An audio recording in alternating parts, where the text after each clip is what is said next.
ya justamente por esa disminución de esta masa eritrocitaria. ¿Sí?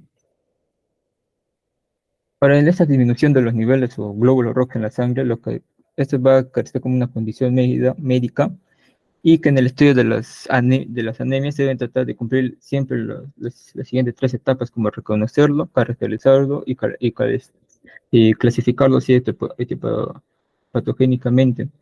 Justamente la etiología de esta anemia son como causas que pueden llevar a una disminución de los niveles de hemoglobina, los glóbulos rojos en sí, y que existen diversas causas que pueden causar la anemia, por ejemplo, el déficit de hierro, que es una de las formas más comunes así de anemia, y es por una ingesta inadecuada de hierro justamente en la dieta, o una mala absorción en el intestino, básicamente, o a través así hay mujeres que tienen como menstruación abundante hasta llegar a ser anémicas, o un sangrado gastrointestinal, o también como en el madrazo, también el aumento de necesidad del hierro. Hay una déficit también de la vitamina B12 y ácido fólico. Esto justamente es en la formación cuando pasa de un retículo hasta el eritrocito. Y justamente para que este reticulocito pase a formar un eritrocito, va a necesitar ese déficit de vitamina B12 y ácido fólico, como, para la formación del mismo eritrocito. Una anemia hemolítica, básicamente se destruyen los glóbulos rojos prematuramente, no llegan a estos 120 días de vida media que lo normalmente se espera. Hay una anemia plástica, que también es la condición justamente en la médula ósea, no produce así como suficientes glóbulos rojos, blancos y plaquetas, va a producir una pancitopenia, y esto puede estar causado por infecciones espirales, una anemia por pérdida de sangre, esto más que es una lesión, puede ser traumática o cirugía o un trauma. Hay también las enfermedades genéticas. Más adelante vamos a ver en la análisis de los antecedentes que se deben como preguntar. Esto va a ser por mutaciones genéticas que afectan así como la producción o la función de tus mismos glóbulos rojos. Y hay categorías así como mencionadas o menos comunes que pueden causar anemia. Hay como enfermedades endocrinas en la médula ósea o problemas nutricionales específicos. En Antes los de, valores, pues, antes de continuar, Fernando, vamos a retroceder un poco. Quiero hacer algunas precisiones. Ya, listo. No, está bien, la primera diapositiva, correcto.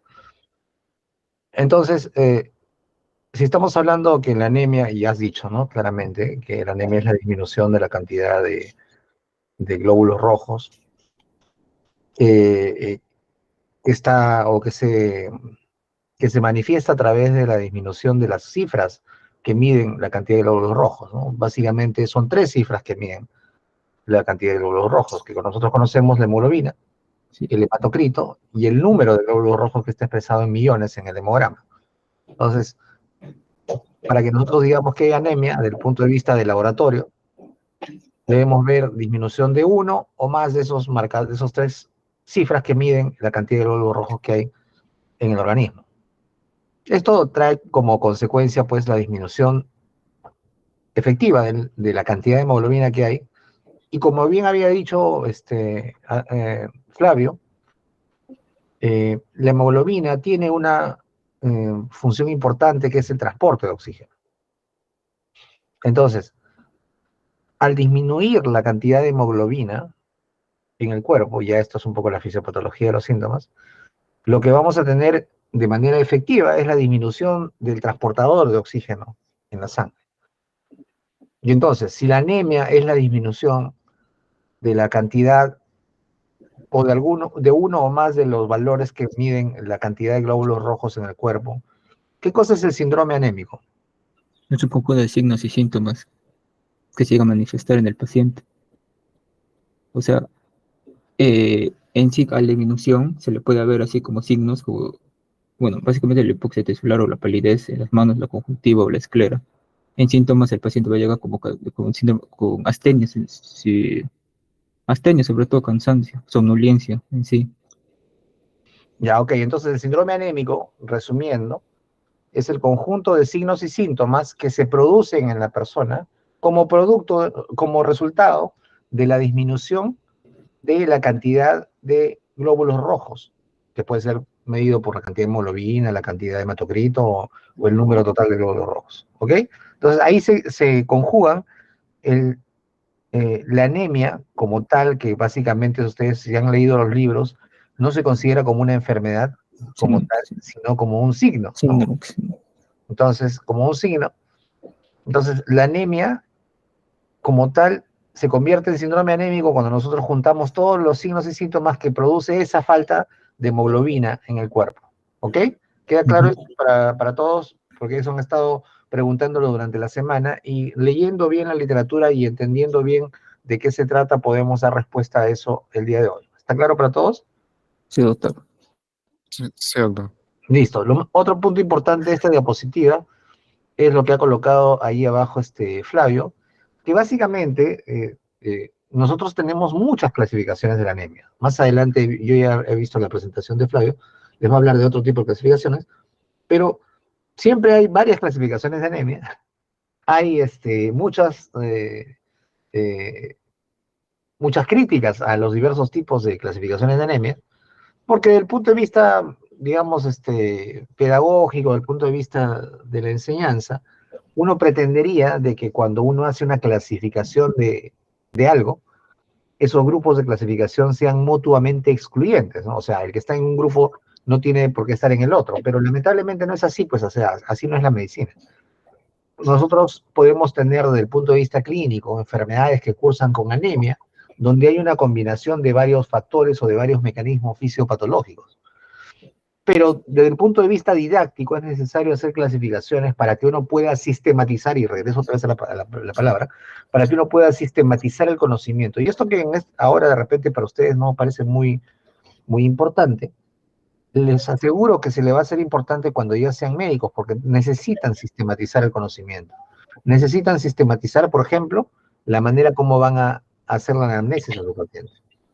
Necesitan sistematizar la manera como van a examinar a su paciente, dependiendo si es una labor de médico general o internista o es una labor de médico especialista. Necesitan sistematizar sus planes de trabajo para los diagnósticos que ustedes han planteado en el plan de trabajo de su paciente. Esa sistematización va a ser resultado de todos los conocimientos que van a ir adquiriendo en el curso de su carrera, ¿no? Y lo que están viendo no solamente como información, sino lo que está basado en la evidencia. Necesitan sistematizar cuando ustedes realicen algún trabajo de tipo de investigación para poder ser eficientes, para poder utilizar menos tiempo y menos recursos. Entonces, la sistematización del conocimiento es importante porque nos va a permitir ser más eficiente y poder lograr nuestros objetivos. Por lo tanto, esta primera clasificación que coloca aquí Flavio es muy importante porque desde el punto de vista fisiopatológico, más o menos que separa en tres grupos grandes las causas de la anemia. Por pérdidas sanguíneas, es evidente, si yo pierdo sangre, estoy perdiendo dentro de la sangre los glóbulos rojos, con la hemoglobina adentro. Por disminución de la producción de hematíes o glóbulos rojos, que es evidente, si yo disminuyo la velocidad de producción, voy a tener menos hemoglobina circulando. Y o por exceso en la destrucción de los hematíes o glóbulos rojos. Hay una velocidad, un tiempo de vida media que viven los glóbulos rojos. ¿Cuánto es? Hay 120 ¿120 qué? ¿Horas? días. Ya. 120 días. Entonces, ese es el tiempo de vida promedio del hematí. Entonces, se va a estar recambiando con esa velocidad. Pero si aumentamos la destrucción de los glóbulos rojos, la cantidad de hemoglobina circulante va a verse disminuida. Entonces, si se dan cuenta con estas tres causas o esta clasificación desde el punto de vista fisiopatológico, uno puede más o menos entender prácticamente la mayoría de anemias que se presentan en las diversas enfermedades que las causan. Lo que sí debemos tener en cuenta, como le dije hace un momento, es que podría haber una superposición de ambos mecanismos en algunas enfermedades que cursan con anemia. ¿Ok? Entonces, hay ahí eh, algunas enfermedades en las cuales va a haber una superposición de ambos mecanismos. Vamos a encontrar, por ejemplo, que hay disminución en la producción y a la vez exceso en la destrucción, ¿no? Sin embargo, nosotros vamos a probablemente identificar uno de los mecanismos como preponderante. ¿Ok? Ya. Siguiente. Ya, es cierto lo que acaba de decir ahí, que hay tres puntos importantes en el estudio de la anemia. primero reconocer que el paciente tiene anemia, ¿no? Entonces, eh, para reconocerla, ya más adelante va a hablar un poco Flavio de lo que debemos tener en cuenta en la anamnesis, en el examen físico, que es lo más importante para nosotros, y finalmente con las pruebas de laboratorio. Ahora, esto es necesario saberlo ahora, pero no es importante conocerlo al detalle, porque hay muchas pruebas que podemos hacer para poder caracterizar mucho más detalladamente los tipos de anemia, ¿no? Hay lo que se conoce como constantes corpusculares, que seguro lo has puesto por ahí, ¿no, Flavio? El volumen corpuscular, eso. Esa es una de las constantes, ¿no? Sí. Hay varias constantes corpusculares, que son las que se estudian cuando uno hace un hemograma y le piden hemograma con constantes corpusculares, justamente es parte del estudio de la anemia, ¿no? Entonces, con esas constantes corpusculares uno puede ampliar la definición o la clasificación de la anemia para ponerla en otra clasificación que tiene que ver con el tamaño del hematíe, tiene que ver con la cantidad de hemoglobina que tiene el hematíe, con lo que se llama la distribución de hemoglobina, etcétera. Hay hasta 4 constantes corpusculares mayores. Entonces, esas constantes, por ejemplo, nos sirven para caracterizarla, ¿no? Para decir qué tipo de anemia es. Y finalmente, habiendo reconocido la anemia, habiéndola caracterizado, habiendo sabido o sabiendo qué tipo de anemia es, podemos luego englobar los datos clínicos del paciente y buscar la causa, buscar la etiología de la anemia en ese paciente en particular. Las causas son un montón, ¿no? Aquí solamente se han englobado algunas. Lo importante es tener, repito, el conocimiento sistematizado para que ustedes puedan mentalmente hacer rápido un esquema y puedan eliminar las causas que no corresponden en los casos que están estudiando. Listo, sigue, Flavio. Listo. Ahora continuamos con los valores normales hematológicos. Estos los saqué de más del libro COI, que el hematocrito sería del 40 a 54 en caso de hombres y en mujeres sería del 37 al 47. En la hemoglobina, bueno, acá derivan mucho, y algunos, creo que en la OMS su valor está de 14 a 17, 19, pero acá en el GOI dice de 13 a 18. No tiene que ser menor, sobre todo de 13. En las mujeres da de 12 a 16 y en glóbulos rojos sería de 4,6 a 6,2 y de la mujer de 4,2 a 5,4. Esto, toda esta disminución justamente de la anemia puede llegar así ah, como problemas así como cardiovasculares o hasta respiratorios, neurológicos como sería la somnolencia, la pérdida de la concentración también se ve afectada. En los cardiovasculares está como, hay síntomas de signos como serían, dicen, de esfuerzo, hasta taquicardia o palpitaciones, o hasta leí que también decía que había como un soplo sistólico funcional y que esto llega así y podría como, a manera que se va, o sea, más grave, daría como o se podría desarrollar una insuficiencia cardíaca y que también hay como la anemia, hay como una hipotensión postural o sobre todo cuando hay hemorragias así agudas o graves. En gastrointestinales hay la anorexia, hay dispepsias, náuseas, alteración del ritmo intestinal, por eso que algunos pacientes están como estreñidos. En el sistema genitourinario hay amenorrea, disminución del líbido y también otras así que puede como ocasionar la anemia. Ahora, este es un artículo que le saqué por si...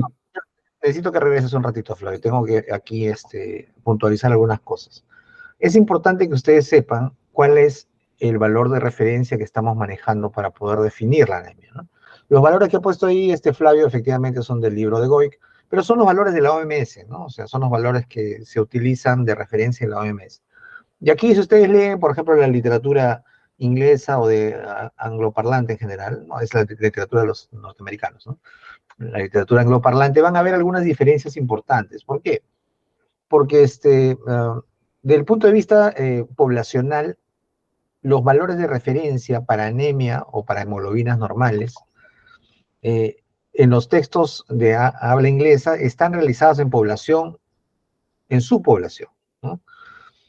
En cambio, los valores de la OMS, como están hechos para ver básicamente problemas nutricionales en grandes poblaciones, no solamente en poblaciones que están deprimidas económicamente, sino en general, son mucho más permisivos, ¿no? Por eso es que se baja un poco el límite inferior de la cifra de hemoglobina. Esto lo explican bien en la revisión del up-to-date que he pasado yo como un referente, ¿no? O sea que, si bien es cierto, los niveles de la OMS son los que regularmente se utilizan, sin embargo, ellos fueron hechos utilizando poblaciones múltiples, ¿no? Entonces, desde el punto de vista metodológico, los norteamericanos utilizan su valor de referencia de su población. Nosotros en general no nos hacemos problemas, pero cada vez que hablemos debemos saber de dónde estamos tomando el estándar. Cuando ustedes vean ahí que el punto de corte inferior para la mujer es 12 y para el hombre es 13, estamos hablando de los valores de referencia que propugnan la OMS para la hemoglobina, ¿ok? Ya, eso tiene que quedar claro a ustedes, porque cuando vean los textos que están en inglés se van a dar cuenta que los valores de corte son distintos, ¿no? En realidad, en algunos laboratorios hacen o utilizan los puntos de corte, algunos, porque depende de cómo estén calibradas las máquinas, utilizan puntos de corte que son de norteamericanos, ¿no? Entonces, eso hay que tener en cuenta. Siempre cuando hablamos de valor normal debemos saber cuál es la referencia, cuál es el estándar, ¿no? No hay un solo valor normal, entre comillas. Hay un rango de valores y dependiendo de quién hizo esa evaluación, vamos a decir, la referencia es esta o la referencia es otra. Para nosotros, cuando hablamos de 12 a 16 en la mujer y de 13 a 18 en el hombre, estamos hablando de los valores de referencia de la OMS, ¿ok? Eso tiene que quedar bien claro. De aquí en adelante, para ustedes, en medicina, cuando hablen de valores normales, deben saber de dónde se obtuvo ese valor normal. ¿Quién hizo esa investigación? Si yo digo los valores normales de frecuencia cardíaca en niños son tanto, tanto. Bueno, ¿de dónde es esa referencia? ¿En qué población se hizo esos valores normales? Ustedes van a encontrar que gran cantidad de los valores normales para las constantes fisiológicas, para los valores de laboratorio, son realizados en poblaciones angloparlantes, porque aquí en nuestros países mixtos no se hace investigación ni siquiera descriptiva de buena calidad. Entonces, lo que debemos tener en cuenta es que idealmente deberíamos tener un estándar local, ¿no? O sea, debería haberse hecho un estudio, la hemoglobina en los peruanos. Bueno, por ahí hay algunas descripciones que son en grupos pequeños, entonces no sirve, pues. Los que hacen investigaciones más grandes es así, porque tienen más plata para investigar, son en otros países, son angloparlantes o son europeos. Y entonces, en este caso sí, la OMS tiene un valor estándar y ese es el que utilizamos. Otra cosa más en esta diapositiva que es importante, los signos y síntomas de la anemia por aparatos y sistemas.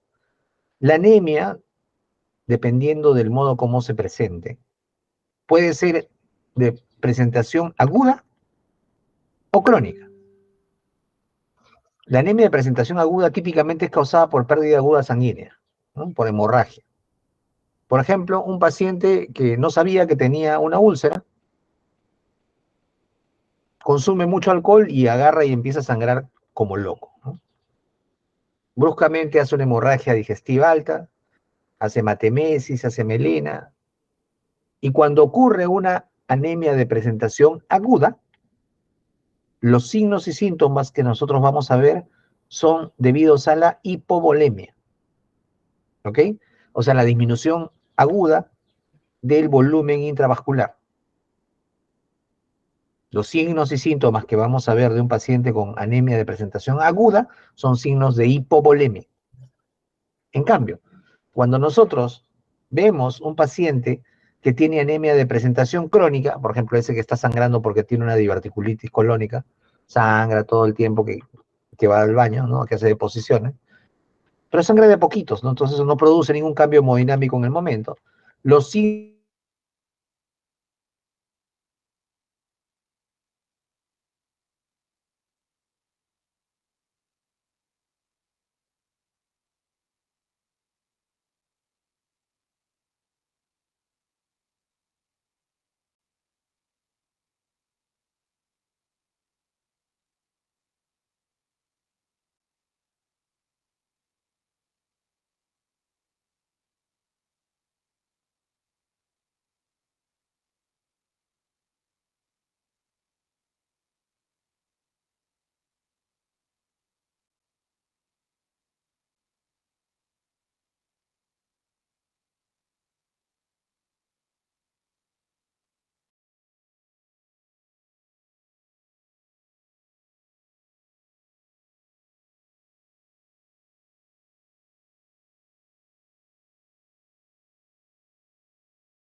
otorga más rápidamente la hemoglobina, el oxígeno a los órganos y tejidos que lo necesitan porque hay poca hemoglobina.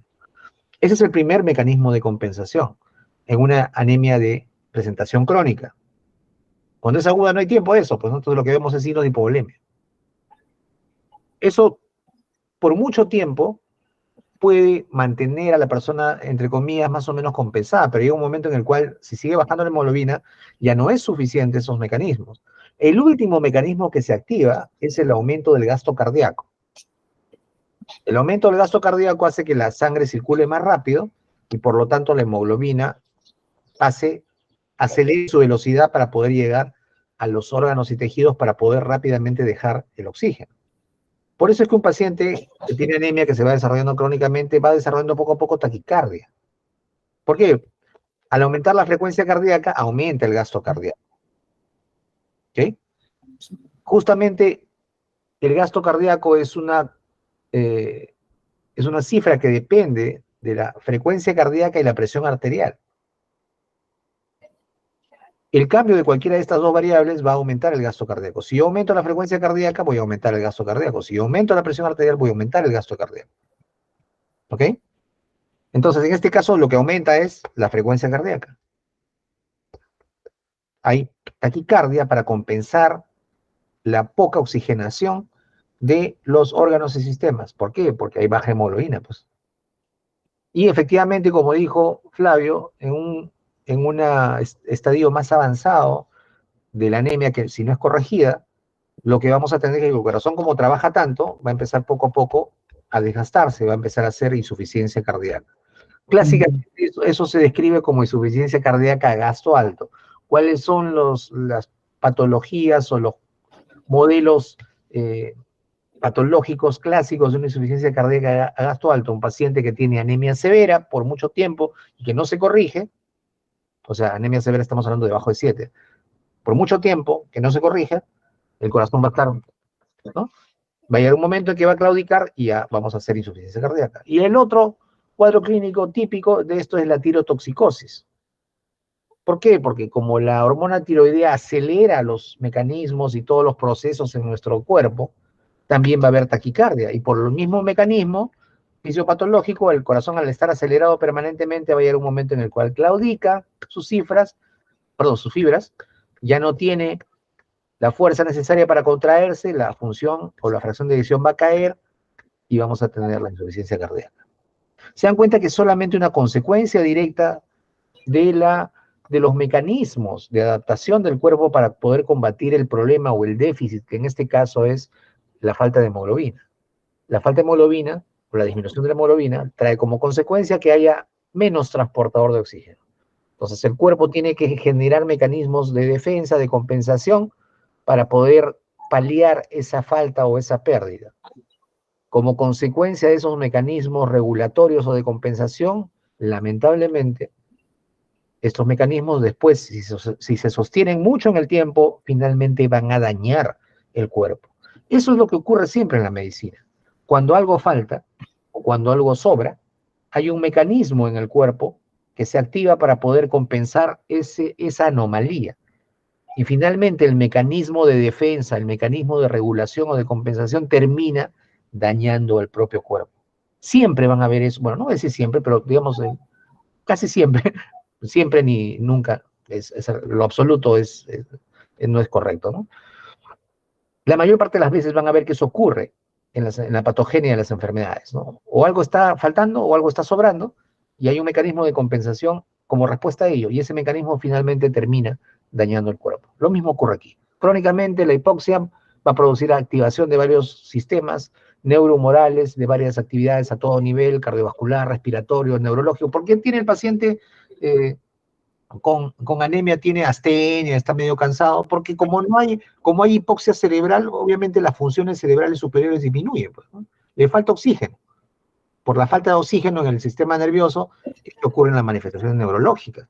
Por falta de oxígeno en la piel, en las mucosas, en las faneras, vamos a ver los cambios que se ven en anemias crónicas severas, ¿no? Por ejemplo, la lengua depapilada, la piel seca, la coilonique en las uñas, todas esas cosas que ustedes ven en los libros o que leen se deben, nuevamente repito, a la evolución natural de la enfermedad.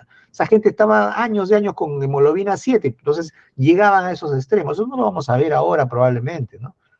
Justamente porque hemos logrado intervenir en etapas tempranas o, digamos, intermedias de la enfermedad, ya no vamos a ver la evolución natural de la enfermedad, ya no deberíamos ver esas cosas. Pero está descrito por la semiología clásica que eso es lo que va a ocurrir cuando nosotros dejamos que la enfermedad progrese en el tiempo. ¿Ok?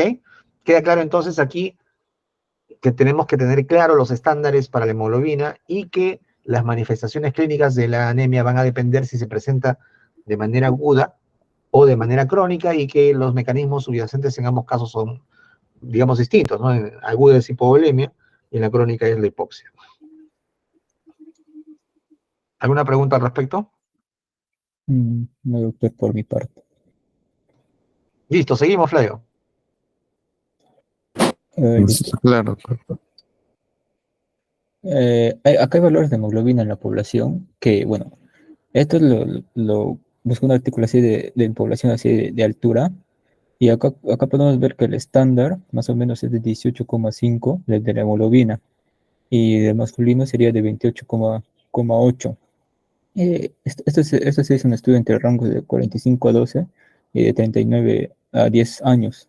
Es más que todo era en Bolivia, pero busqué un artículo donde más o menos como qué haríamos cuáles serían los estándares aquí en las personas altoandinas en el Perú, y donde en el cuadro clínico hay una eritrocitosis patológica que se nos manifiesta mediante una hiperviscosidad sanguínea y complicaciones como sistémicas. Bueno, como ya lo había dicho el doctor, van a haber como un aumento en el esfuerzo cardíaco, y va a haber así como cambios también en el flujo de sanguíneo como cerebral. Así como una falta de oxígeno en este flujo es como debido a la anemia que puede afectar al cerebro, puede ser como una disminución de función cerebral, lo que manifiesta así como somnolencia, dificultad para la concentración y sensación así como de aturdimiento.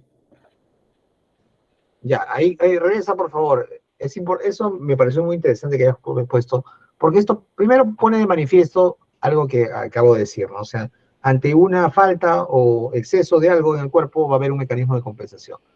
¿Qué falta en la altura? ¿Qué es lo que falta? Oxígeno. Oxígeno, ¿no? Entonces, la respuesta, el mecanismo de compensación del organismo ante la falta externa de oxígeno es aumentar el número de transportadores, en este caso, aumentar la hemoglobina, aumentar los glóbulos rojos, para tratar de maximizar el transporte y la entrega del poco oxígeno que hay en el ambiente, porque están en altura, pues, ¿no? Es cierto, los niveles que manejamos de hemoglobina siempre son a nivel del mar, pero hay una corrección que debería hacerse dependiendo del punto altitudinal en el cual se encuentra, sobre todo por encima de 2.500 metros sobre el nivel del mar, ¿no? Y lo que pasa es que, lamentablemente, y esto es una crítica a nuestros investigadores de los países altoandinos, lamentablemente no tenemos estudios poblacionales grandes, porque para que yo haga un estándar, ¿no? O sea, para que yo diga, el estándar de hemoglobina para la población a partir de 2.500 es el siguiente, o pongo categorías, ¿no?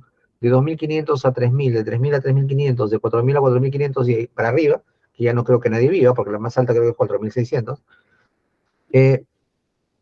Yo para hacer un estándar de eso tengo que hacer un estudio poblacional importante, ¿no? Aquí, ¿qué es lo que vemos? Vemos mucha población masculina, más de 1.000 pacientes masculinos y solo 140 femeninos.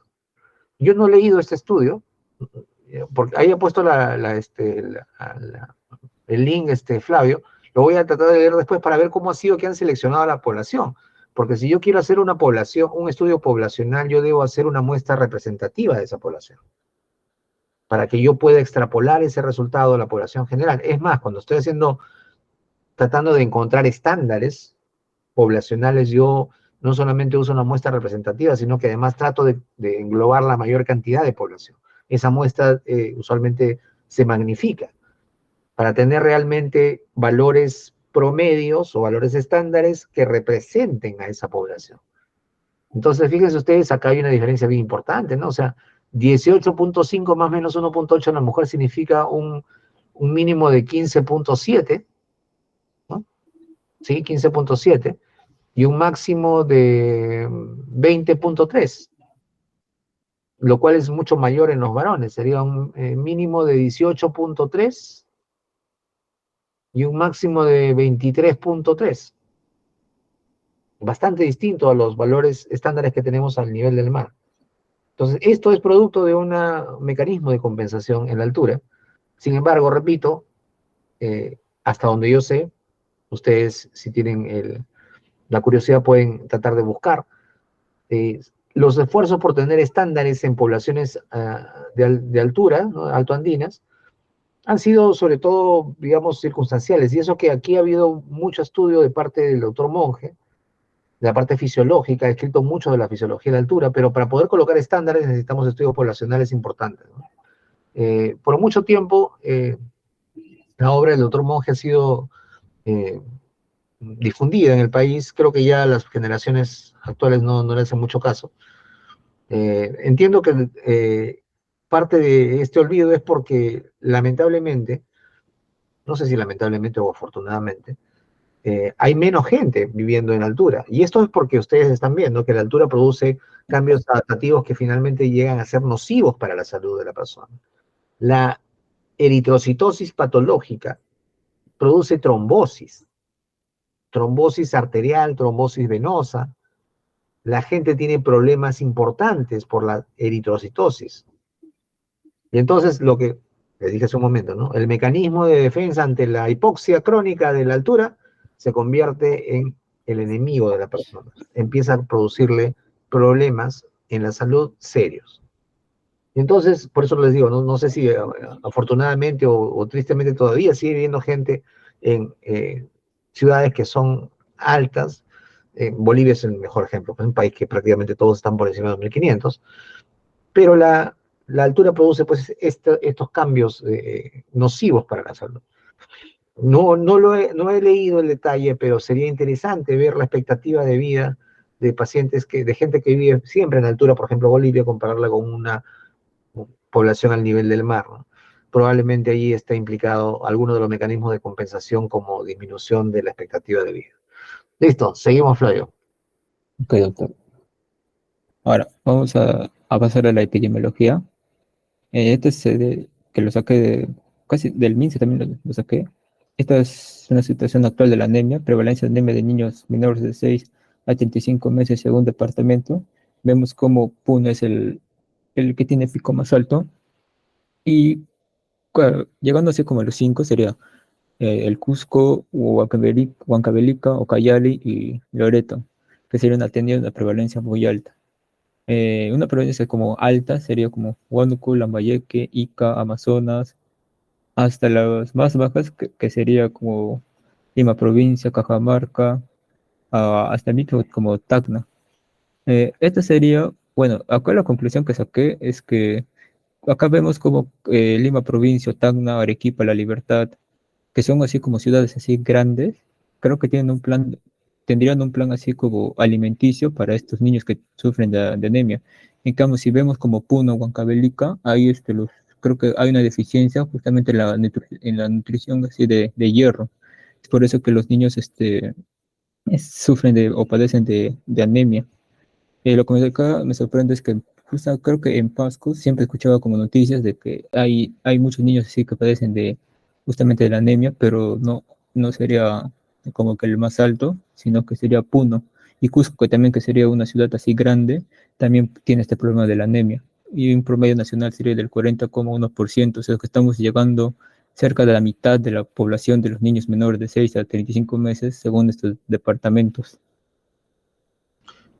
Vamos a dejar tu cuadro. Cuando presentamos información estadística, muchas veces nos vemos tentados a dar explicaciones, ¿no? Por muchos motivos, ¿no? Porque obviamente nosotros queremos buscar, es normal, está dentro de nuestra naturaleza buscar patrones y buscar explicaciones. Sin embargo, es importante que ustedes aprendan a tener cautela cuando dan explicaciones respecto a las cifras. ¿Por qué? Porque lo que vemos aquí son solamente números realmente serios, ¿no? O sea, primero el promedio nacional, 4 de cada 10 niños, o 2 de cada 5 niños menores de 3 años, tienen anemia en el país, lo cual es gravísimo. Y estos son datos del INEI de la encuesta del ENDES 2019, o sea, son datos de ahorita. Muy bien por el hecho de utilizar estadística oficial. Eso es lo que deben hacer, utilizar cifras reales, cifras oficiales. Todo está ahí en la red, ya ni siquiera tienen que ir a buscar en libros. Entonces, 2 de cada 5 niños en el país menores de 3 años tienen anemia, lo cual es severísimo, es grave. Lo segundo que me llama la atención es que la anemia es predominantemente rural. Fíjense ustedes la distribución de la anemia muy alta y alta, ¿no? O sea, los que tienen mayor prevalencia de anemia. El rojo y el naranja es principalmente rural. Y el amarillo, que es el bajo, es regularmente en las ciudades y o en un departamento que es Cajamarca, lo que llama la atención, ¿no? Entonces, ¿cuáles son las explicaciones para esta distribución de la anemia? La verdad es que no la sabemos y pueden ser múltiples. Cuando nosotros analizamos problemas de salud pública, la explicación con un modelo cuantitativo o solamente por causa-efecto no es suficiente, porque existen determinantes socioeconómicos de la presencia de este problema de salud que es la anemia. ¿Cuáles son esos determinantes socioeconómicos? Claramente ustedes se dan cuenta que los que tienen rojo son departamentos que además también tienen un porcentaje, si lo cruzan, un porcentaje alto de pobreza. Eso lleva a que tengan una menor cantidad de servicios básicos, una menor cantidad de acceso a programas de repente de apoyo nutricional. Tendríamos que ver cuánta cantidad de apoyo nutricional hay en esos departamentos. Entonces, si se dan cuenta ustedes, es un problema que tiene varios aristas. Es una situación de salud pública que es multifactorial. Yo no podría solamente dar una explicación viendo las cifras, ¿no? Pero si tengo un poco más de datos, por ejemplo, y sobre todo marcadores socioeconómicos, y cruzarlos con esta información, podría yo de repente tener una aproximación más cercana a las causas probables o los factores que intervienen en la prevalencia alta de anemia en estos departamentos y en esta población predominantemente rural. Es un hecho que la población predominantemente rural tenga mayor prevalencia de anemia en el país, hablando de este grupo etario, ¿no? Niños menores de 3 años. Es un hecho que eso es grave. Es un hecho además que las causas son múltiples. Y es un hecho también que gran parte de esas causas están relacionadas con la situación socioeconómica. Eso es un hecho. ¿Quién es más importante? ¿La falta de dinero, la falta de apoyo nutricional, la falta de educación en las madres para saber qué darle comer? Eso no lo sabemos. Tendríamos que hacer una investigación un poco más profunda y más que solamente mirar un mapa. Eso quiero que entiendan. Repito, es tentador dar una explicación respecto a estas cifras, pero podemos equivocarnos. Seguramente que nos vamos a equivocar si queremos explicarlas solamente con los números. Necesitamos más información. No debemos caer en la falacia de intentar una explicación simple a un problema complejo como es la anemia, que es un problema de salud pública en el país. Con estas cifras queda para ustedes claro que es un problema de salud pública, ¿verdad? Un problema de salud pública puede ser utilizado como una herramienta política, como había sido en algunos gobiernos, ¿no? Entonces, todas esas aristas debemos tenerlas en cuenta para emitir una opinión científica neutra, sin caer en excesos, sin tratar de explicar cosas que no son tan sencillas como esto, ¿no? Un problema de salud pública regularmente tiene muchas aristas, pero claramente es un problema serio. 40.1 de niños menores de 3 años que tengan anemia es gravísimo, ¿no? Que también es grave también que sean los departamentos por siempre olvidados, por siempre deprimidos, los que sigan en lo mismo, ¿no? ¿Qué está pasando allí? ¿Cómo tenemos que intervenir? ¿Qué debemos hacer? Como sector salud, como médicos, y bueno, hay otro ámbito, otro nivel en el cual hay que tomar decisiones que ya tienen que ver con el ámbito político, ¿no?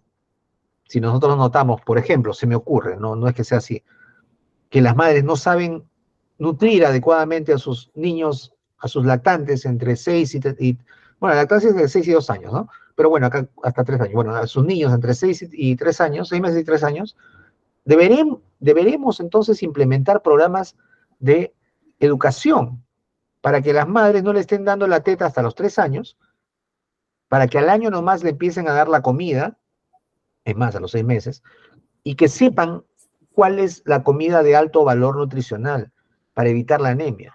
Yo no sé cuál es el grado de educación respecto a la alimentación de los lactantes en estos departamentos de las madres. Seguramente que alguien la ha estudiado, pero no la sé en este momento, así que no puedo opinar al respecto. Pero suponiendo que sea un problema importante, mi intervención tendría que ir desde ese punto de vista, ¿no? Entonces, el mensaje de todo esto es que ustedes traten de ser objetivos con la información que tienen, sin aventurarse a dar explicaciones que realmente no se puede, pues solamente viendo un mapa, ¿no? Claramente es un problema de salud pública serio, claramente necesitamos intervenciones no solamente de salud, sino también políticas, porque hay otros problemas socioeconómicos que persisten desde el punto de vista estructural años de años, siglos, sin solución y siguen siendo las mismas poblaciones deprimidas las que siguen sufriendo los grandes problemas de salud. ¿Ok? Siguiente. Puede seguir, Flavio. Ok, doctor. Bueno, acá hay otra tabla.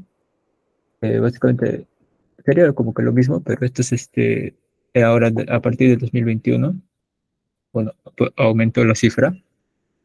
Bueno, eso sería como lo mismo, pero en valores, así que vamos a ver el siguiente. En ¿Puede el mundo, regresar, por favor? Voy a regresar, quiero llamar aquí la atención de una gran discordancia, ¿no? El 2018, la proporción era 43.6% en el promedio nacional, ¿sí? sí, Ya. La proyección de la PCM, o sea, de la presidencia del Consejo de Ministros del 2018, era de 42%, ¿sí? sí, O sea, no había mucha diferencia, era una proyección objetiva, ¿no? El 2021, la proporción en el promedio nacional es 38.8, ¿verdad?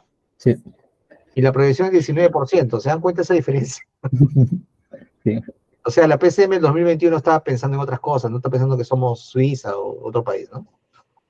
Solamente esa es una muestra de lo desconectado que están algunas instituciones de nuestra realidad. Ya, sigue.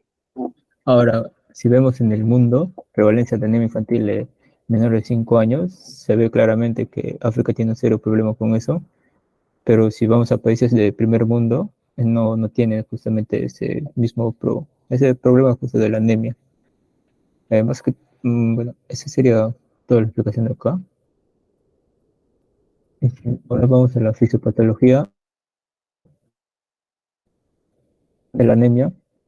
Acá vamos a tener una anemia central, que esto va a estar afectado sobre todo en una médula ósea y una periférica que se va a distinguir en dos grandes grupos: la destrucción prematura de los glóbulos rojos, que serían las anemias hemolíticas, o por una pérdida de glóbulos rojos, que sería como una hemorragia.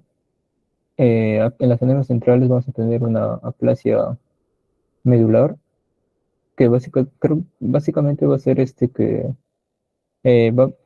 como son anemias así como dermocíticas, y va a ser como, generalmente va a ser acompañado por la serie blanca y las plaquetas, y se confirma por una biopsia de médula para confirmar el diagnóstico.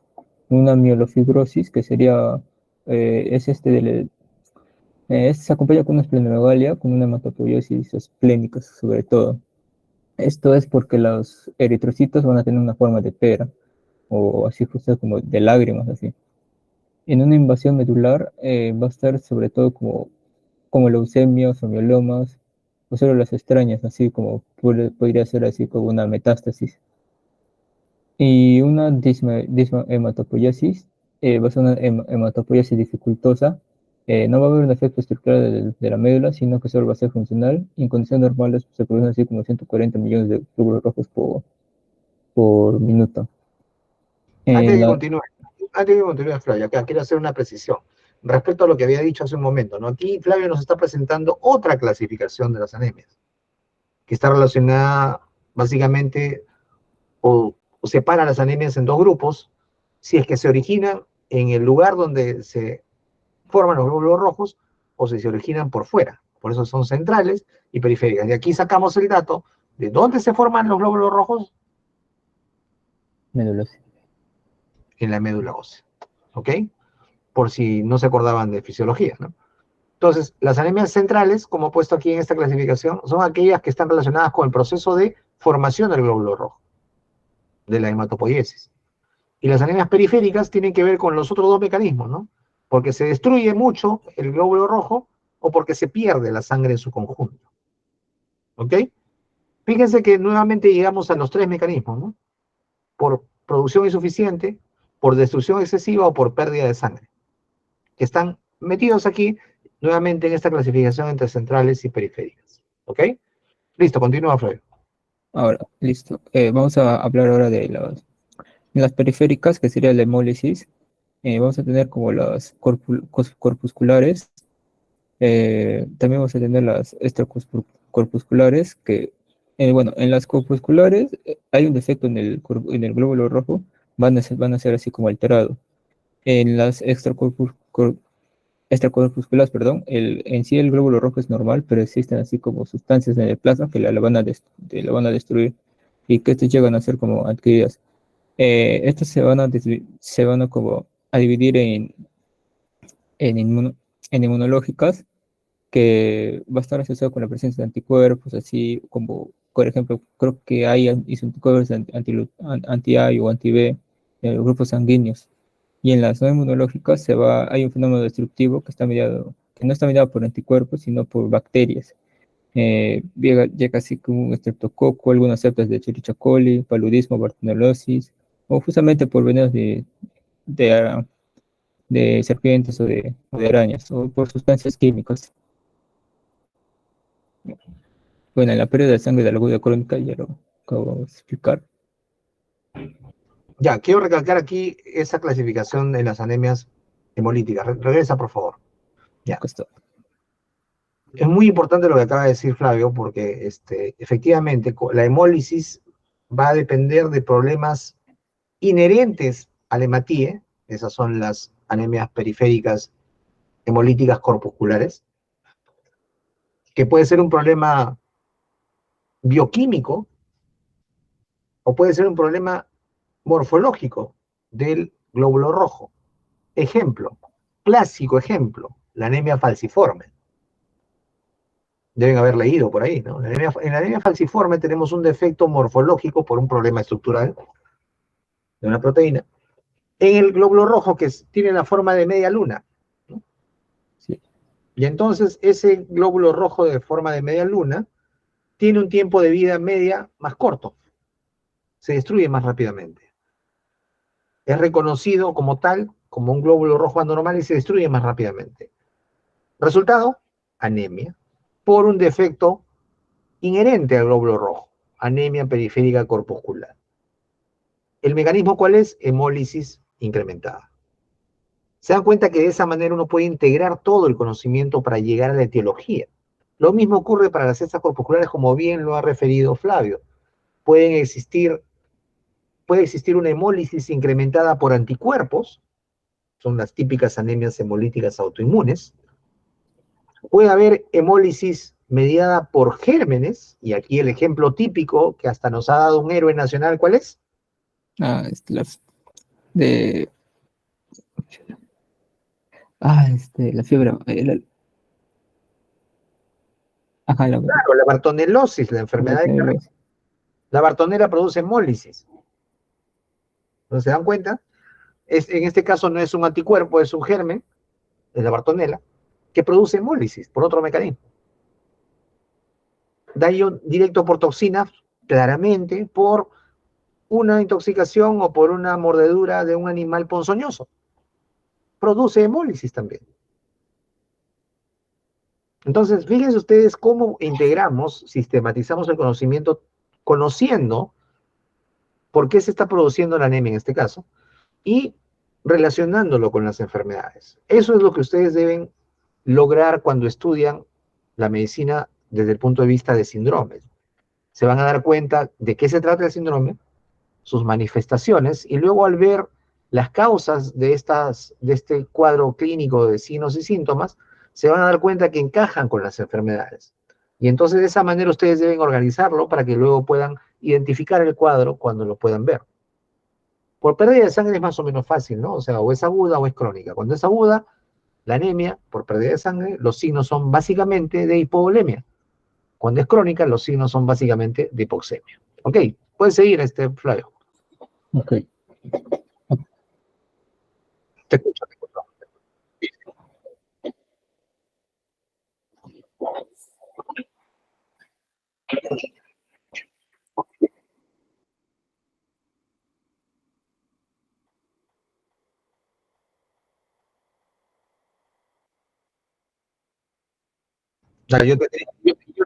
Claro, yo tendría que saber por qué es la deficiencia de hierro, ¿no? Si la deficiencia de hierro perdón, si la deficiencia de hierro es nutricional, sería una anemia carencial, ¿verdad? Entonces sería una anemia por falta de producción. Pero no, claro, lo que pasa, claro, es una clasificación distinta porque ahí estás hablando de cómo llego yo a la conclusión de que es ferropénica, o sea, cómo llego yo a la conclusión de que le falta hierro, y eso se hace con los marcadores corpusculares. Para yo decir que una anemia es ferropénica, yo tengo que saber que el fierro total está disminuido, y no hay forma que yo lo sepa eso clínicamente, ¿no? Yo tengo que ver las constantes corpusculares. Tengo que ver no solamente eso, tengo que ver, en algunos casos, para determinar, necesito ver hasta lámina periférica, porque hay otro tipo de anemias que son también carenciales, pero no es de fierro, sino de, por ejemplo, vitamina B12, que producen cambios morfológicos en el glóbulo rojo, ¿no? Es una anemia megaloblástica, ¿no? Los glóbulos rojos aumentan de tamaño, y no es por déficit de hierro, es por déficit de un factor, en este caso un cofactor, la vitamina B12. B12. Entonces tienen que darse cuenta cómo están hablando, ¿no? Si están hablando de ferropénica, ya identificaron que el problema es la falta de hierro. Eso ya, si ya lo identificaron, no es por examen clínico, no es por anamnesis, es porque hicieron una medición de las constantes corpusculares y de los depósitos de hierro. Midieron ferritina y midieron hemosiderina. Entonces, se dan cuenta que cuando hablamos ya de eso, hemos avanzado ya bastante en el diagnóstico, estamos en la parte final, estamos en la etiología de la anemia. ¿Ok? Ya si nos ponemos a buscar por qué tiene ferropenia, habría muchas causas, puede ser carencial. El cáncer produce una anemia ferropénica también sin que sea carencial, si no está relacionado con los mecanismos de regulación de la hematopoiesis. Ya dime, te escucho. En general, cualquier cáncer puede producir, te va a producir anemia, claro. La anemia es producto de varios mecanismos fisiopatológicos en el cáncer. Es uno de los ejemplos claros en los cuales se mezclan varias cosas. Se mezcla, por ejemplo, yo puedo, cuando le hago una medida de sangre a un paciente con cáncer, cualquiera que no sea gastrointestinal, ¿ya? Le puedo encontrar una anemia leve, y entonces le hago las constantes corpusculares y llego a la conclusión de que es una anemia normocítica normocrómica y que además es ferropénica. La única manera que yo llegue a esa conclusión es haciéndole constantes corpusculares y mida los depósitos de hierro. Pues tiene que ser con exámenes de laboratorio. Y entonces yo me pregunto ahí, ¿qué pasó? ¿Por qué este paciente con cáncer tiene este tipo de anemia? ¿Cómo se explica fisiopatológicamente? Bueno, se explica fácilmente porque las células cancerígenas compiten por los nutrientes. Entonces hay un uso, digamos así, excesivo de los nutrientes de las células que crecen rápidamente. Hay disregulación de la hematopoiesis porque se secretan una serie de sustancias, interleuquinas, citoquinas, como producto del crecimiento acelerado de una parte de células del cuerpo. Y todo eso interfiere con la hematopoiesis. Entonces hay una combinación de mecanismos ahí, ¿no? De bajo aporte y de pobre hematopoiesis. Es el mejor ejemplo donde se mezclan dos mecanismos fisiopatológicos para producir como efecto, finalmente, una anemia, que cuando quiero caracterizarla la miro que es normocítica, normocrómica, o sea, el tamaño celular, el volumen corpuscular medio está conservado, normocrómica porque la concentración de hemoglobina corpuscular médica está en el rango normal, y ferropénica porque le mido pues el depósito de hierro y está disminuido. ¿Ok? Entonces, traten de no confundirse, ¿no? Una cosa es la manera como clasifico yo, y puede ser por muchas maneras, por presentación, que puede ser aguda o crónica, por mecanismo fisiopatológico, que puede ser por pérdida de sangre, que puede ser por baja en la producción o por exceso en la destrucción, o incluso puedo clasificarla desde el punto de vista de su origen central o periférico, o puedo clasificarla por las constantes corpusculares. Las múltiples clasificaciones de la anemia no deben desviarnos de lo principal. Primero tengo que identificar la anemia, caracterizarla, y para eso utilizaré no solamente la historia clínica, sino además deberé necesariamente, en el caso de la anemia, hacer todo el estudio completo que se requiera, ¿no? Empezando por un hemograma simple, de repente con constantes corpusculares, de repente necesitaré una lámina periférica si necesito aclarar si hay alguna morfología anormal del el glóbulo rojo, si yo estoy sospechando, por ejemplo, de una anemia falciforme u otro tipo de anemia que curse con anomalías morfológicas del glóbulo rojo. ¿Ok? Todo esto se le estudia.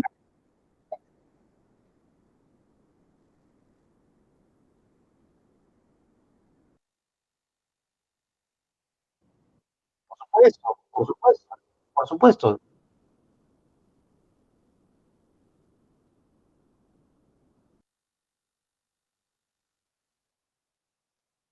por supuesto, por supuesto. Por ejemplo, voy a ponerles así un ejemplo crudo. Ustedes, en una clasificación por sexo, son hombres, ¿ok? En otra clasificación por nivel de instrucción están en superior incompleta. En otra clasificación por universidad de procedencia están como alumnos de universidad privada. Pero son lo mismo, ¿verdad? Lo mismo es acá. Es la misma enfermedad que yo la coloco dentro, la encajo en otro tipo de clasificación dependiendo de cuál es mi criterio para clasificar. No se confundan, ¿no? O sea, no es que una anemia ferropénica no puede ser una anemia de origen central, no puede ser una anemia periférica. No es así. Las clasificaciones, como les dije, son maneras de organizarnos, de sistematizar el conocimiento. Y desde mi punto de vista, la que más me sirve a mí para investigar una anemia, bueno, me servía porque yo ya no investigo las anemias, pero sí lo pensaba siempre así, es clasificarlo desde el punto de vista fisiopatológico. ¿Qué puede estar pasando aquí? ¿Está perdiendo sangre? Eso es fácil de descartar, ¿verdad? O sea, pierde sangre, lo examino, le pregunto y por último le hago exámenes para ver si hay sangrado. Segundo, claro, es otra cosa, ¿no? O sea, si es una pérdida aguda, va a haber, si es alguna cavidad, va a haber signos clínicos, y los signos clínicos de una pérdida aguda, no se olviden nunca, son de hipovolemia, de pérdida del volumen sanguíneo. Pensar en eso, si ha habido pérdida sanguínea, que es rápido darse cuenta, si es baja producción o es exceso de destrucción. Y luego empiezo a mirar la historia clínica, ¿no? Le empiezo a preguntar, empiezo a ver los antecedentes, ya nos va a hablar de eso Flavio. Y después con eso yo ya tengo una idea, me oriento hacia dónde voy a buscar la causa de la anemia. Yo ya examiné, vi que tiene los signos clínicos, sospecho de la anemia por la historia y por el examen clínico, y de ahí me voy a buscar caracterizarla mejor, le pediré todos los exámenes que necesito. Ahí, si quiero, le daré una caracterización adicional, le pondré normocítica, normocrómica, hipocrómica, lo que ustedes quieran, dependiendo de la clasificación que utilicen. Y finalmente me iré a buscar la causa, lo que ocasionó la anemia. Porque nuevamente, cuando tratamos enfermedades, tratamos la causa, no trato el signo, ¿no? Bien fácil es, ¿no? Ah, tiene anemia, toma hierro, hierro. Si es una anemia que se produce por exceso de destrucción, le doy hierro, lo voy a utilizar y luego va a seguir destruyendo, así que lo mismo que nada. De repente tengo un cáncer que está compitiendo por el hierro, le doy hierro y le estoy haciendo crecer más el cáncer. Entonces, no es solamente manejar el signo o síntoma, sino buscar la causa que está produciendo ese signo o síntoma. Esa es la medicina, tratar las enfermedades, no tratar los signos ni los síntomas. La anemia como tal es un signo, el síndrome anémico es un conjunto de signos y síntomas. Yo no voy a tratar el síndrome, no voy a tratar el signo, voy a tratar la enfermedad que desencadenó la anemia. ¿Ok? ¿Quedó claro? Listo. Me interesa que pregunten porque necesito que clarifiquen conceptos, que aprendan a pensar como piensa un médico, ¿no? O sea, ustedes en esta formación preuniversitaria, bueno, universitaria, ustedes tienen que aprender a pensar como piensa un médico. No como yo, sino como debe pensar un médico de manera ordenada, de manera sistemática, para no equivocarse en el diagnóstico. Porque eso es lo que ahora buscamos, que ustedes sepan diagnosticar. ¿Ok? Listo. ¿Otra pregunta más? Ya, seguimos, Ariel. Bueno, ahora continuando, vamos a hablar un poco de la división, que cuando hay una anemia se va a producir como lesiones tisulares, que va a ser, probablemente va a ser una hipoxia y van a aparecer así como mecanismos de compensación que van a originar así como un síndrome clínico anémico. Justamente el principal efecto va a ser como alguna capacidad de que la hemoglobina pueda ceder hacia oxígeno a otros tejidos que lo necesitan. Como consecuencia se va a dar una desviación a la derecha de esta curva de la disociación de la hemoglobina. Por esa disminución de la afinidad de la hemoglobina por el oxígeno se va a deber así como acciones como de dos mecanismos en sí. Básicamente, un mecanismo va a ser la importancia de la distribución del flujo sanguíneo y que justamente esta anemia o esto va a dar que algunos órganos como el cerebro o o el miocardio o el corazón precisan para su funcionamiento una concentración de oxígeno mantenida dentro de estos límites estrechos para justamente redistribuir del oxígeno. Otro ejemplo sería como la piel, el sistema plánquico o el riñón. Por ejemplo, acá en esa disminución, que ya lo he dicho, que de la afinidad de la hemoglobina por el oxígeno se debe a la acción de esos mecanismos, que sería en primer lugar producirse la hipoxia como consecuencia del metabolismo anaerobio, lo que va a producir un aumento del ácido láctico y un descenso justamente del pH. Esto es lo que va a producir sería como un efecto Bohr, que sería una desviación a derecha. En el otro mecanismo vamos a tener como un aumento de del 2,3 difosfoglicerato y una hemoglobina disminuyendo su afinidad por el oxígeno. Y justamente este aumento de la desoxihemoglobina va a producir este medio de aumento de la 2,3 dPg mutasa y un incremento del 2,3, básicamente. Ahora, acá hay un mecanismo de compensador también de la anemia. Esto básicamente va a ser como pues, por hipoxia tisular, por órganos que sí necesitan el oxígeno, el cerebro, el miocardio, y toda esta distribución del flujo sanguíneo va a ser en estos órganos que no requieren tanto oxígeno como la piel o el sistema plásmico, bueno, el vaso o el riñón. Ahora, si la hemoglobina desciende por debajo de 7,1 por decilitro, como ya lo había explicado el doctor, este gasto carbohidrato va a aumentar fundamentalmente gracias a la disminución de la postcarga. Y eso va a disminuir como la resistencia periférica y de la viscosidad sanguínea. Y que esta presión sistólica llega a mantenerse, pero la diastólica tiende a descender, con lo que la tensión diferencial va a aumentar. Un punto ahí, stop. Muy importante lo que acaba de decir Flavio. Qué bueno que hayas utilizado el último artículo que está bien, el último que te di ayer, porque Sí. es un muy buena revisión narrativa. Lo encontré justo ayer. Estaba buscando un poco más de sustancia en la parte de fisiopatología y afortunadamente encontramos esto para poder preparar esta parte de la exposición. Es muy importante saber de que este es un cambio que ocurre cuando hay una anemia severa que se sostiene en el tiempo, ¿no?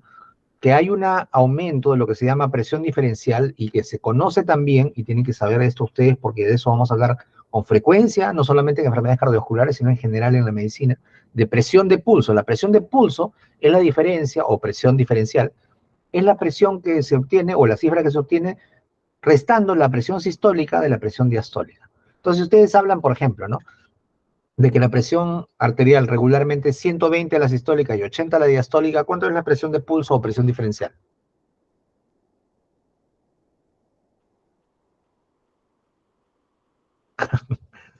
La presión de pulso o presión diferencial se obtiene restando la presión sistólica de la presión diastólica. Si la presión de una persona normalmente es 120 sobre 80, ¿cuánto es la presión de pulso? Correcto. Bueno, 40 es una cifra puntual, pero en realidad hasta 55 es más o menos normal. ¿Ok? O sea, la presión de pulso o la presión diferencial puede ser hasta 55. ¿Cómo se obtiene? Restando la sistólica de la diastólica. Pero, por ejemplo, como bien ha dicho Flavio, en anemia severa persistente, lo que va a ocurrir es que baja ligeramente la diastólica y entonces al bajar la diastólica, la presión de pulso o la presión diferencial se incrementa. Por ejemplo, el paciente va a tener 110/50. ¿Cuánto sería la presión de pulso o presión diferencial?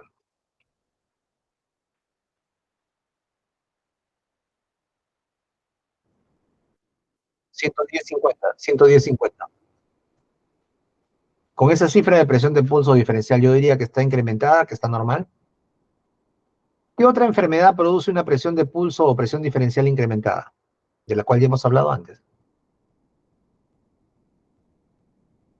Insuficiencia aórtica. ¿Se acuerdan que les dije? Que la presión diastólica baja, va a tener presiones sistólicas, pero ahí la diferencia es que las sistólicas suben.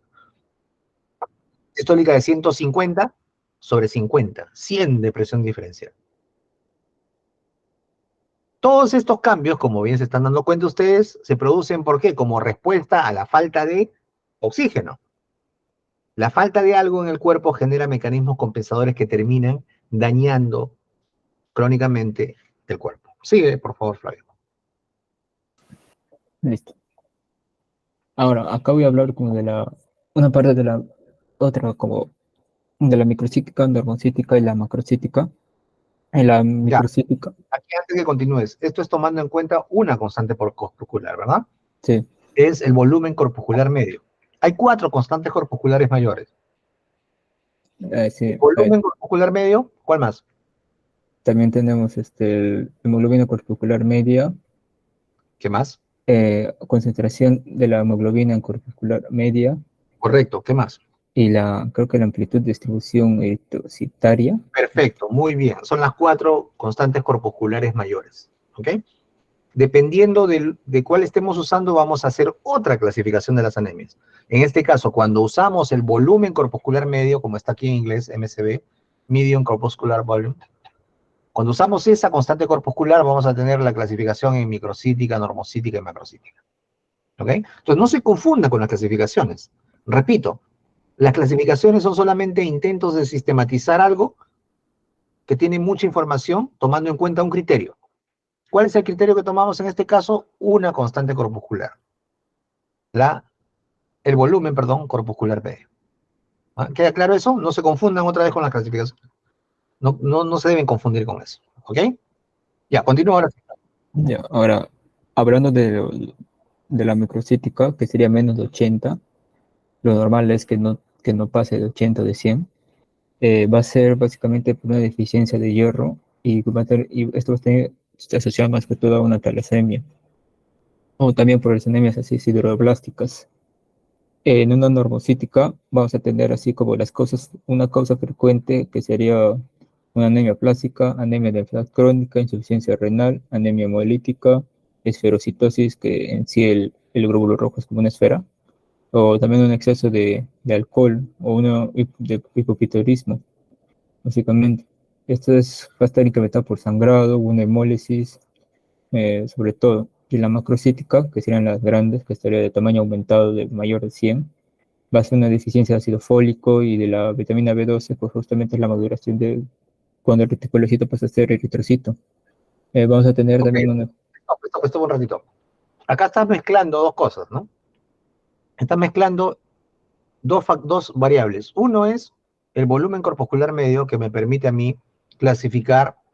Miren solamente la primera columna, ya la que dice RBC6-MCB.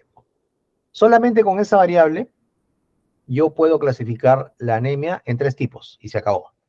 En normocítica, si el volumen corpuscular medio está entre 80 y 100, y en macrocítica, perdón, macrocítica si está más de 100 o microcítica si está menos de 80. ¿Está claro eso? Sí, doctor. Ya, pero acá estamos mezclando dos variables. Estamos mezclando el tipo de anemia por volumen corpuscular con el conteo de reticulocitos. ¿Qué son los reticulocitos, Flavio? En sí es como una parte, como una... Es, es la parte madura del eritrocito. ¿Madura o inmadura? Inmadura, perdón. Que se necesita vitaminas para pasar a eritrocito en sí. Los reticulocitos o el conteo de reticulocitos es importante. Es una forma inmadura del glóbulo rojo de Matías.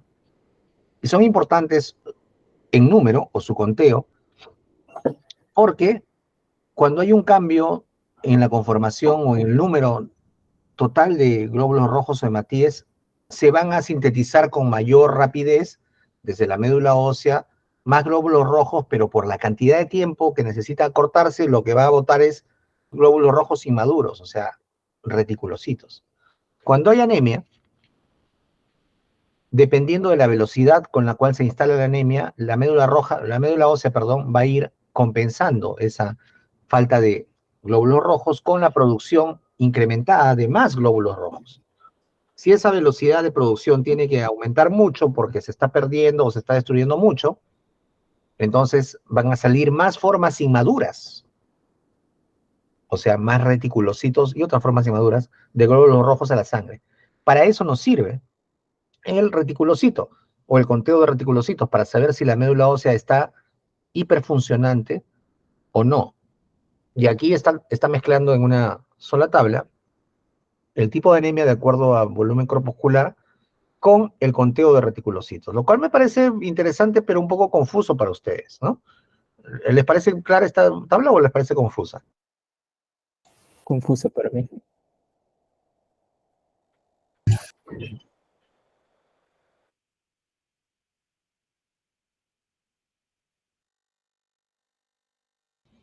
A ver, la anemia plástica dice que es una anemia normocítica acá, por un lado, y que está con reticulocitos normales o bajos.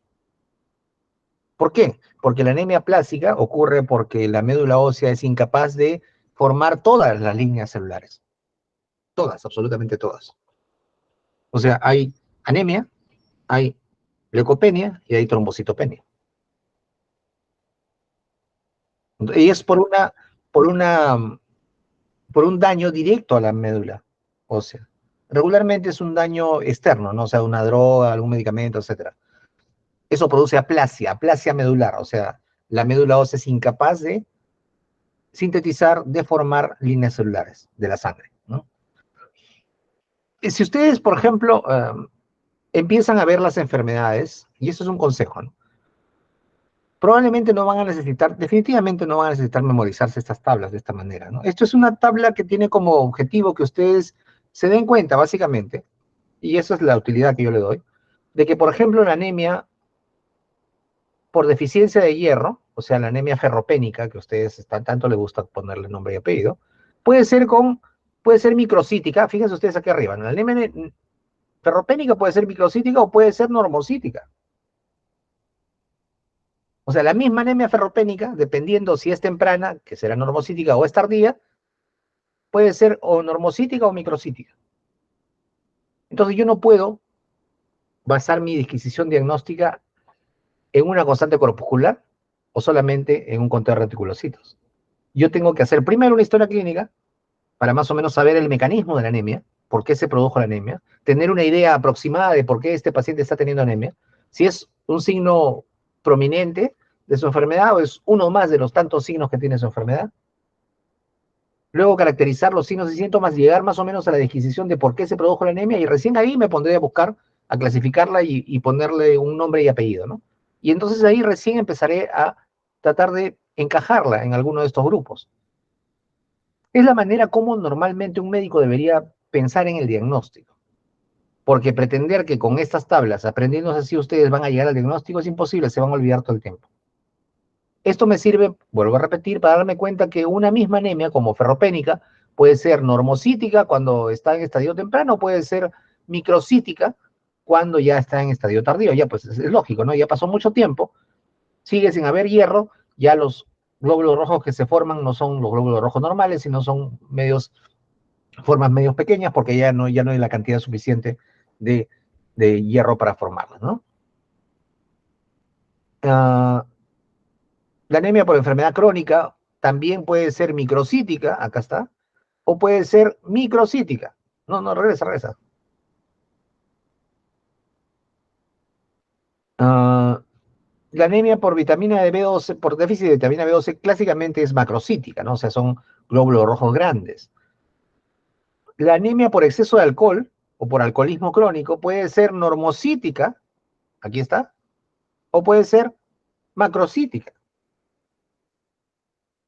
Entonces, acuérdense siempre del ejemplo que les he dado con ustedes. Ustedes pueden estar en cualquier clasificación, en múltiples clasificaciones, pero son ustedes mismos, son únicos.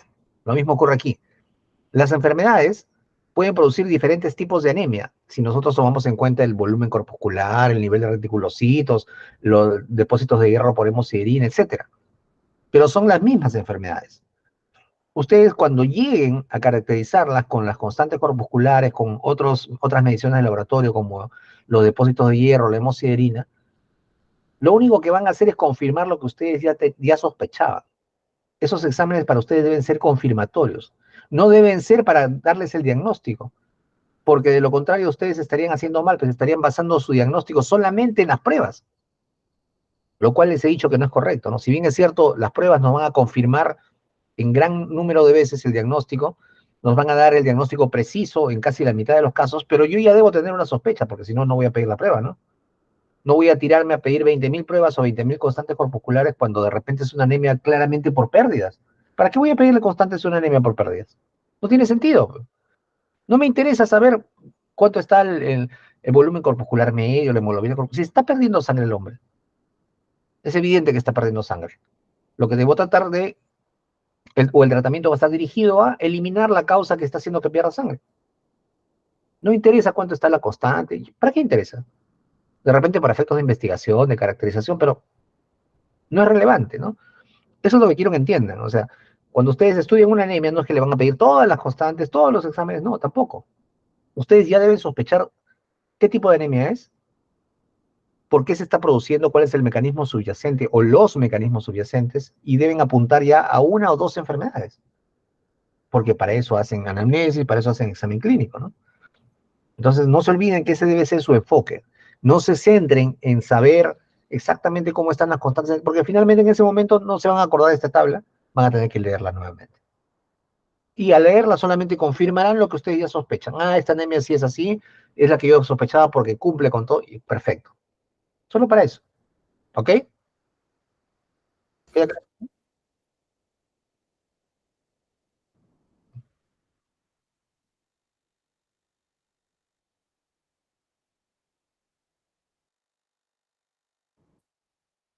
Así es. Así es.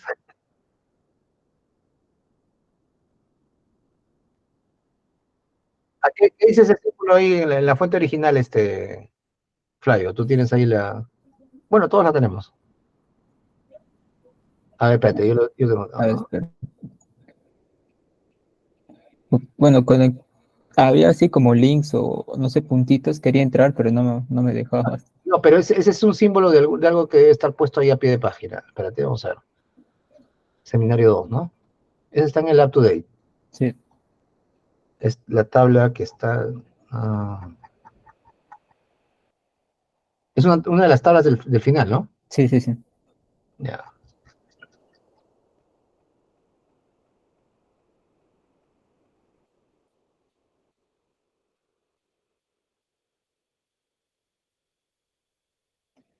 Ah, porque depende cuál es el mecanismo de la hemólisis. Espérate un ratito, estoy llegando a 52, es el final, al final. al final. Al final. Ya, dice, hemólisis, la hemólisis típicamente está asociada con un volumen corpuscular medio alto o normal. La hemólisis es simplemente la destrucción del glóbulo rojo. Ya les he explicado que puede ser por anticuerpos, puede ser por gérmenes, puede ser por toxinas. O sea, dependiendo cuál es el agente etiológico, seguramente en algunos casos va a estar microcítica, en otros va a estar macrocítica y en otros va a estar normocítica. La microcitosis está generalmente restringida a tipos de hemólisis con fragmentación de glóbulos rojos. La hemólisis está típicamente asociada con algún grado de macrocitosis porque los reticulocitos son mayores o son en mayor número que los glóbulos rojos maduros. ¿Por qué hay más reticulocitos? Porque como se está destruyendo rápido, más rápido que se produce, entonces la médula bota células inmaduras a el torrente sanguíneo. Por eso es que los reticulocitos están incrementados y además como los reticulocitos son más grandes, por eso es que mayormente es macrocítico. ¿Ok? Sí, doctor. Entonces, se dan cuenta que finalmente a mí no me interesa mucho, no me va a interesar mucho si está grande, chico, pequeño, no. Hemólisis es lo que me interesa, el mecanismo subyacente. Porque sabiendo que es hemolítica, yo me echaré a buscar o sea, si es la hemólisis es autoinmune, si es una hemólisis mediada por anticuerpos, si es una hemólisis por un germen, por un patógeno, si es una hemólisis por sustancias, etcétera. Yo buscaré ahí, de entre todas las anemias hemolíticas, que hay un montón de patologías, ¿no? A mí, particularmente, pienso, me sirve más conocer el mecanismo que produce la anemia, más que conocer el tamaño de los glóbulos rojos. Esa es mi opinión, ¿no? O sea, así es como yo siempre lo he enfocado cuando tenía que hacer diagnóstico de anemia. Y ya no tengo que hacer diagnóstico de anemia. ¿Ok? Listo, seguimos. Bien. Bueno, acá una te saca del guide, simplemente son como diferencias como de los glóbulos rojos. El normal sería un tamaño uniforme, forma regular, color normal. En el macrocítico, células de mayor tamaño, el color está normal. Un normocrónico, pero las células grandes no va a haber un centro pálido. En los normocíticos vamos a tener eritrocitos individuales normales, pero en menor número. Microcíticos, menor tamaño, el color va a estar reducido. Y en una anemia hemolítica va a haber muchos antireticulocitos y varias de las causas que puede ser. Ya, ok. Otra vez, regresa. Esta es otra crítica que yo tengo en los gráficos y en las tablas y en algunos gráficos de los libros, ¿no? Porque aquí mezclan papas con camotes, ¿no? O sea, mezclan una clasificación que tiene que ver con el tamaño, o sea, con el volumen corpuscular medio, que es la macrocitosis, normocitosis y microcitosis, con otra clasificación que tiene que ver con la concentración de hemoglobina corpuscular media, que es la que dice si uno es hipocrómico o normocrómico, y mezclan con una etiología de la anemia, que es la anemia hemolítica, que puede producir cualquiera de los tres tipos, ya vimos, de tamaños de glóbulos rojos. Entonces, este gráfico, si bien es cierto, digamos, se expresa claramente para el efecto que quiere, pero al mezclar tres tipos de clasificaciones, como que un poco confunde, ¿no? Sí, No sé cómo lo ven ustedes, ¿no? sí, Yo como sí. docente lo veo así, que los confunde, que piensan que son mutuamente excluyentes y acá lo ven otra vez un sancochado, un poco pescado. No es así. Las clasificaciones dependen de del parámetro que estamos utilizando. Si utilizamos el volumen corpuscular médico, hablaremos de macrocitosis, microcitosis o normocitosis. Si hablamos de la concentración de hemoglobina corpuscular media, hablaremos de hipocromía, normocromía o hipercromía, cosa que en teoría existe, pero en la práctica creo que no hay, ¿no? Y otra cosa es hablar de la enfermedad, del diagnóstico etiológico o del diagnóstico fisiopatológico. En este caso, la hemólisis es el diagnóstico fisiopatológico, ¿no? Y la hemólisis puede ser por un montón de causas. La hemólisis va a producir aumento de reticulocitos, puede producir anisocitosis, que es tamaños distintos de glóbulos rojos, poiquilocitosis, que es formas distintas de glóbulos rojos, pero ese es el diagnóstico del mecanismo fisiopatológico. No excluye estas cosas porque la anemia hemolítica puede ser microcítica, puede ser normocítica o puede ser macrocítica. Lo normocítico puede ser normocrómico o puede ser normocítico hipocrómico. Entonces, mezclar clasificaciones a veces contribuye a la confusión, ¿no? Sobre todo cuando ustedes están aprendiendo, ¿no? Así que piensen en orden. Las clasificaciones son para enseñarles a ustedes de una manera ordenada lo que en la vida real está caóticamente colocado. Las clasificaciones sirven para efectos pedagógicos, para que nosotros les enseñemos, no para que ustedes tengan esa idea de que las cosas son así necesariamente. Como les he mostrado, con un ejemplo simple de ustedes mismos, como sujetos de estudio, ustedes pueden entrar en múltiples clasificaciones, dependiendo del criterio que se utilice, pero siguen siendo al final ustedes mismos. Lo mismo que una enfermedad o una causa de anemia puede estar en múltiples clasificaciones, pero puede producir múltiples clasificaciones para la anemia que está produciendo, dependiendo de la característica que estemos tomando en cuenta para esa clasificación. Pero va a ser la misma enfermedad y llegaremos a ella primero con el examen, con la anamnesis, luego con el examen clínico y finalmente con los exámenes de laboratorio que correspondan, ¿no? No vamos a tirar 20 exámenes para todas las anemias simplemente porque no hice una buena historia clínica, ¿no? Aquí sí se aplica el hecho de que debemos hacer una buena historia clínica para poder suponer el mecanismo subyacente de la anemia o los mecanismos y poder solicitar los exámenes que solamente nos permitan confirmar lo que ya estamos sospechando cuando hicimos la evaluación clínica. ¿Ok? Aquí lo correcto para el gráfico, pienso yo, desde mi punto de vista de docente, debería haber sido colocar 3 o 4 columnas, ¿no? Primero clasificada por el volumen corpuscular para ver cómo es, normocítica, macrocítica, microcítica. Luego por hemoglobina corpuscular para cómo es hipocrómico, normocrómico y otro, ¿no? Para no confundir, ¿no? Ya. ¿Queda claro eso, sí? Sí, doctor. Lo que sí, cuando ustedes ya tengan las constantes corpusculares y le pidieron a un paciente porque consideraron que era necesario, ahí sí están obligados a decir, la anemia que tiene este paciente es normocítica normocrómica, microcítica hipocrómica, o macrocítica normocrómica, lo que sea, lo que corresponda. ¿Ok? Ahí cuando le pidieron las constantes, ahí sí tienen que clasificarla, ponerle nombre y apellido, de acuerdo a lo que le pidieron. Eso sí están obligados. Sigan. Listo. Bueno, acá un poco más de detalles de la anemia hemolítica. Estas hemólisis, como había dicho, se van a destruir, va a ser una destrucción acelerada de los hematis, implica un acortamiento sustancial de su vida en la circulación, cuyo valor normal es de 120 días. Acá vamos a tener como las intercorpuscular congénitas, como un déficit enzimático, déficit de efectos de la membrana, hemoglobinopatías o las talasemias. en un estrapo corpuscular que llega a ser adquiridas, bueno, tenemos acá las inmunes, no inmunes, o hasta una esplenomegalia. En los defectos de membrana, hay es una enzima indispensable para su metabolismo, que llega a dividirse a ser como la glucosa 6-fosfato deshidrogenasa, y justamente que al presentar una crisis, no se va a ver así como una destrucción justamente del eritrocito en sí. Este es el enzimático. En la membrana vamos a tener como una microcitosis familiar congénita, como una bolitosis familiar o una eritrocitosis familiar, que llega a ser la forma justamente del mismo eritrocito. Ahora sí vamos a pasar al diagnóstico clínico, que vamos a ver Ya, básicamente. punto ok. Vamos a hacer un pequeño receso, ¿no? Hemos empezado, ¿qué horas? A las 8:45 más o menos. 8:45, sí, ya. 8:50 hemos empezado. Vamos a hacer un pequeño receso de unos 10 minutos, ¿eh? Ok, Para doctor. que se relajen, tomen agua, se echen agua en la cara. Díganle a Adrián que no hable mucho, que se calle, por favor, porque hablaba. ¿Ya? Listo. Son las 10:22, 10:32 regresamos, ¿eh? Ok, doctor. Ok.